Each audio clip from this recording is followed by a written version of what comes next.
gallery for over 30 years, came to us a while back when the NCECA conference closed down due to the pandemic and asked if we'd be willing to sponsor this show that Elaine Quave had put together. And we've had the pleasure of having Finding Nature here at the gallery for the last 2 months. It's just been a great success. Visitors from all over the Southeast have come to see it, some from the Northeast, some from the Midwest, and they've all taken a lot away from the show and from the incredible talent that all of the artists put into each of their works.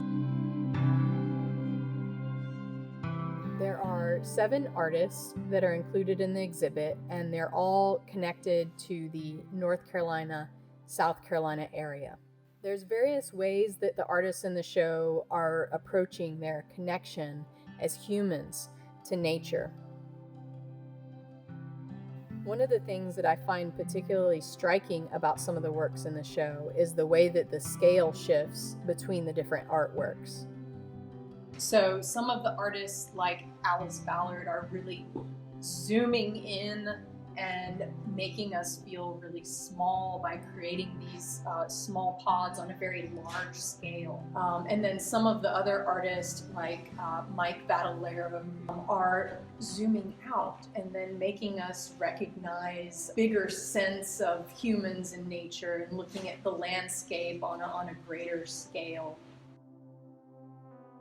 With Mike Vadalero's work, he just has this really delicate balance in between the elements of it that are worked with the hand on the wheel and then some of the elements where the quality of the clay really comes through. And if you pay attention to those qualities of the material, you can really work with it to show a sense of interaction and conversation between the artist and clay. With all the artists, there's an interest in the way humans interact with nature, and I think that we're all very interested in how nature can have this healing quality and how it can bring out a sense of mindfulness. But I think we're also very interested in the impact that humans are having on the environment. Some of that really comes through in Dighton's work. He's working with these forms that are based on mountains and clouds, and on a scale they make us feel very big as humans.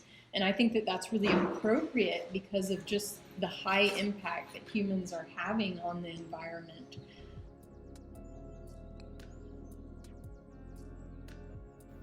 I love how in the various works, clay is used to represent both very hard and very soft surfaces.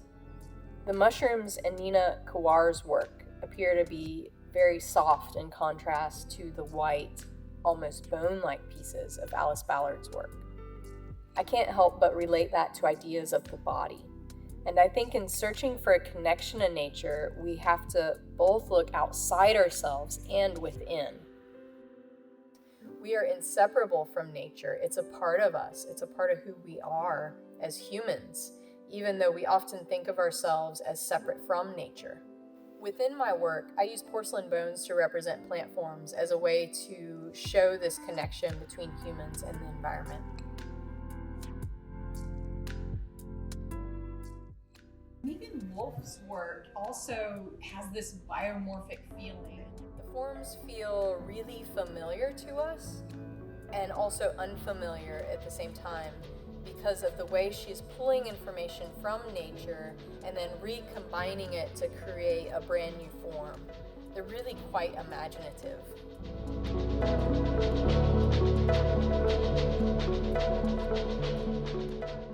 Valerie Zimony's work is filled with flowers in the style of Japanese packed florals.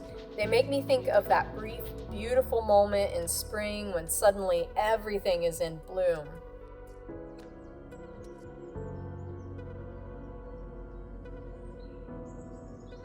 For all the artists that are in the show, nature really plays a big role in their lives.